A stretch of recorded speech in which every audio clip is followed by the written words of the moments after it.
Sebelumnya dari kalian pasti ada yang bertanya tentang apa itu hukum dan mengapa harus ada hukum di suatu negara. Dalam kesempatan kali ini kami dari kelompok 3 akan membahas materi kami yang berjudul Sistem Hukum dan Peradilan di Indonesia. Hukum merupakan aturan, tata tertib, dan kaidah hidup yang mengikat suatu masyarakat. Di dalam hukum terdapat beberapa unsur, diantaranya sebagai berikut. 1. Peraturan mengenai tingkah laku manusia dalam pergaulan masyarakat. 2. Peraturan itu dibuat dan ditetapkan oleh badan-badan resmi yang berwajib. 3. Peraturan bersifat memaksa dan sanksi terhadap pelanggaran tersebut adalah tegas. Hukum berlaku di masyarakat dan ditaati oleh masyarakat karena hukum memiliki sifat memaksa dan mengatur. Hukum dapat memaksa seseorang untuk menaati tata tertib yang berlaku di dalam masyarakat dan terhadap orang yang tidak menaatinya akan diberikan sanksi yang tegas. Penggolongan hukum. Hukum berdasarkan sumbernya terbagi menjadi 4. 1. Hukum undang-undang, yaitu hukum yang tercantum pada peraturan perundang-undangan. 2. Hukum kebiasaan, yaitu hukum yang terletak dalam aturan-aturan kebiasaan. 3. Hukum traktat, yaitu hukum yang ditetapkan oleh negara-negara di dalam suatu perjanjian antar negara atau traktat. 4. Hukum jurisprudensi, yaitu hukum yang terbentuk karena keputusan hakim. Berdasarkan tempat berlakunya. Yang pertama, hukum nasional, yaitu hukum yang berlaku dalam wilayah suatu negara tertentu. Yang kedua, hukum internasional, yaitu hukum yang mengatur hubungan hukum antar negara dalam dunia internasional. Yang ketiga, hukum asing, yaitu hukum yang berlaku dalam wilayah negara lain. Yang keempat, hukum gereja, yaitu kumpulan-kumpulan norma yang ditetapkan oleh gereja untuk para anggotanya. Hukum berdasarkan bentuknya. Yang pertama, hukum tertulis, dan yang kedua, hukum tidak tertulis. Hukum berdasarkan waktu berlakunya. 1. Ius constitutum atau hukum positif, yaitu hukum yang berlaku sekarang bagi suatu masyarakat tertentu dalam suatu daerah tertentu. Yang kedua, ius constituendum atau hukum negatif, yaitu hukum yang diharapkan berlaku pada masa yang akan datang. Contoh hukum positif. Undang-Undang Republik Indonesia Nomor 12 Tahun 2006 tentang Kewarganegaraan Republik Indonesia. Contoh dari hukum negatif adalah rancangan undang-undang.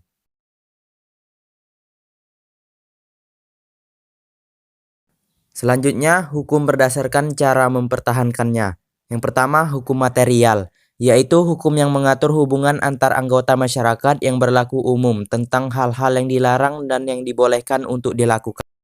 Yang kedua, hukum formal, yaitu hukum yang mengatur bagaimana cara mempertahankan dan melaksanakan hukum material. Halo teman-teman, perkenalkan nama saya Echa Selvia Umami. Saya di sini akan melanjutkan penjelasan dari saudara Muhammad Tahsin.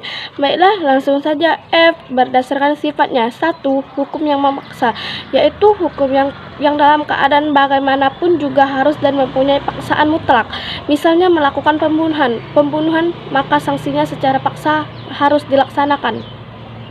2. Hukum yang mengatur, yaitu hukum yang dapat dikesampingkan apabila pihak-pihak bersangkutan telah memuat peraturan sendiri dalam suatu perjanjian. Misalnya ketentuan dalam pewarisan AB intesto atau pewarisan berdasarkan undang-undang baru mungkin bisa dilaksanakan jika tidak ada surat wasiat atau tertamen.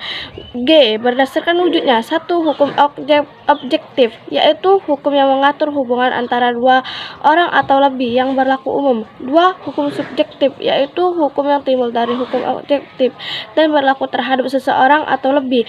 Hukum subjektif sering juga disebut H. H. Berdasarkan isinya. 1. Hukum publik, yaitu hukum yang mengatur hubungan antar negara dengan individu atau warga negara menyangkut kepentingan umum atau publik. Hukum publik terbagi atas A. Hukum pidana, yaitu mengatur tentang pelanggaran dan kejahatan, memuat larangan dan sanksi. B. Hukum tata negara, yaitu mengatur hubungan antara negara dengan bagian-bagiannya. C. Hukum tata usaha negara atau administratif, yaitu mengatur tugas kewajiban pejabat negara. D. Hukum internasional, yaitu mengatur hubungan antar negara seperti hukum perjanjian internasional, hukum perang internasional, dan sebagainya. 2.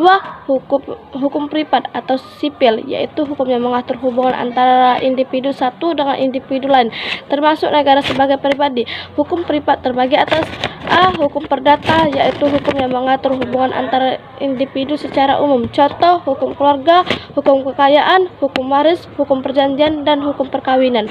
B. Hukum perniagaan atau dagang, yaitu hukum yang mengatur hukum yang mengatur hubungan antar individu dalam perdagangan. Contoh, hukum jual beli, hutang piutang, pendirian perusahaan dagang, dan sebagainya. Cukup sekian, terima kasih. Apabila saya ada kata salah, saya mohon maaf. Kita sama-sama mohon ampun. Wallahul muwaffiq ila aqwamit thoriq. Wassalamualaikum warahmatullahi wabarakatuh. Baiklah, Assalamualaikum warahmatullahi wabarakatuh. Nama saya Andira Aprilia dari kelas 11 MIA 2. Saya akan membacakan materi yang akan saya pelajari, Sistem Hukum dan Peradilan di Indonesia. Suatu disebut hukum jika mengandung unsur-unsur peraturan mengenai tingkah laku manusia dalam pergaulan masyarakat. Peraturan itu dibuat dan ditetapkan oleh badan-badan resmi yang berwajib. Peraturan ini bersifat memaksa dan sanksi terhadap pelanggaran peraturan tersebut adalah tegas.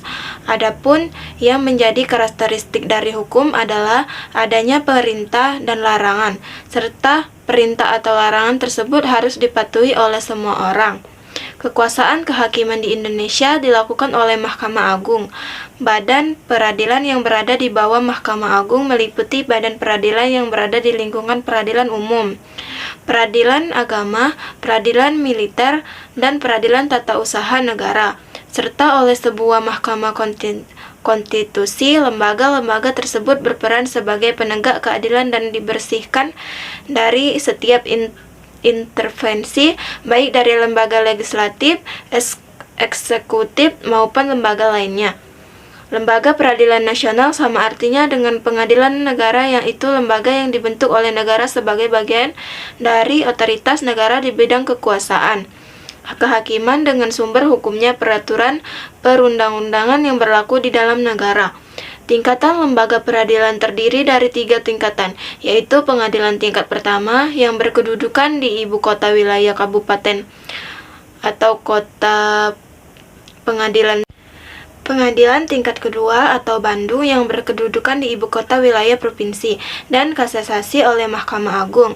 Ketaatan atau kepatuhan terhadap hukum yang berlaku merupakan konsep nyata dalam diri seseorang yang diwujudkan dalam perilaku yang sesuai dengan sistem hukum yang berlaku. Tingkat kepatuhan hukum yang diperlihatkan oleh seseorang warga negara secara langsung menunjukkan tingkat kesadaran hukum yang dimilikinya. Kepatuhan hukum mengandung arti bahwa seseorang memiliki kesadaran untuk memahami dan menggunakan peraturan perundangan yang berlaku, mempertahankan tertib hukum yang ada, dan menegakkan kepastian hukum. Adapun ciri seseorang yang berlaku sesuai dengan hukum, yaitu berlaku dengan dapat dari perilaku yang diperbuatnya, disenangi oleh masyarakat pada umumnya. Mungkin itu saja yang saya dapat sampaikan. Wallahul muwaffiq ila aqwamit thoriq. Wassalamualaikum warahmatullahi wabarakatuh. Baiklah, saya akan melanjutkan materi yang akan disampaikan oleh Rizky Rahmat Ridho. 3. Klasifikasi lembaga peradilan. Pada bagian sebelumnya, kalian telah menelaah hakikat lembaga peradilan. Nah, pada bagian ini, kalian akan diajak untuk menelusuri klasifikasi atau macam lembaga peradilan yang ada di Indonesia. Dalam pasal 18 Undang-Undang RI nomor 48 tahun 2009 tentang kekuasaan kehakiman disebutkan bahwa kekuasaan kehakiman dilakukan oleh sebuah Mahkamah Agung dan hadiah peradilan yang berada di bawah dalam lingkungan peradilan umum, lingkungan peradilan agama, lingkungan peralatan militer, lingkungan peradaban, total usaha negara, dan oleh sebuah mahkamah konstitusi. Dari ketentuan yang saya baca, sesungguhnya Badan Peradilan Nasional dapat diklasifikasikan ada 4. Yang pertama, peradaban umum yang meliputi 2, yaitu yang pertama pengadilan negara berkedudukan di ibu kota kabupaten atau kota, dan 2 pengadilan tinggi berkedudukan di ibu kota provinsi. Yang kedua, peradilan agama yang terdiri atas 2 juga, pengadilan agama yang berkedudukan di ibu kota kabupaten atau kota. Yang kedua, pengadilan tinggi agama yang berkedudukan di ibu kota provinsi. Yang ketiga, peradilan militer terdiri atas 4. Yang pertama, pengadilan militer. Yang kedua, pengadilan militer tinggi. Yang ketiga, pengadilan militer utama. Dan 4, pengadilan militer pertempuran. Yang keempat, peradilan tata usaha negara yang terdiri ada 2. Yang pertama, pengadilan tata usaha negara yang berkedudukan di ibu kota, kabupaten atau kota, dan nomor 2, pengadilan tinggi tata usaha negara yang berkedudukan di ibu kota provinsi. Selanjutnya, B. Mahkamah Konstitusi. Badan-badan peradilan di atas merupakan sarana bagi rakyat pencari keadilan untuk mendapatkan haknya di dalam lapangan peradilan nasional. Badan-badan tersebut mempunyai fungsi tersendiri sesuai dengan kompetensinya. Kompetensi ini lembaga peran adalah sebagai berikut atau ada 2. Yang pertama, kompetensi relatif, yaitu kompetensi yang berkaitan dengan tugas atau berwenang untuk mengadili suatu perkara. Yang kedua, kompetensi absolut, yaitu kompetensi yang berkaitan dengan wilayah hukum atau wilayah tugas suatu badan peradilan. Mungkin itu saja yang dapat kami sampaikan dari materi kami. Kami ucapkan terima kasih dan mohon maaf jika ada kata-kata yang salah. Mohon maaf. Saya akhiri, wabillahi taufiq wal hidayah. Wassalamualaikum warahmatullahi wabarakatuh.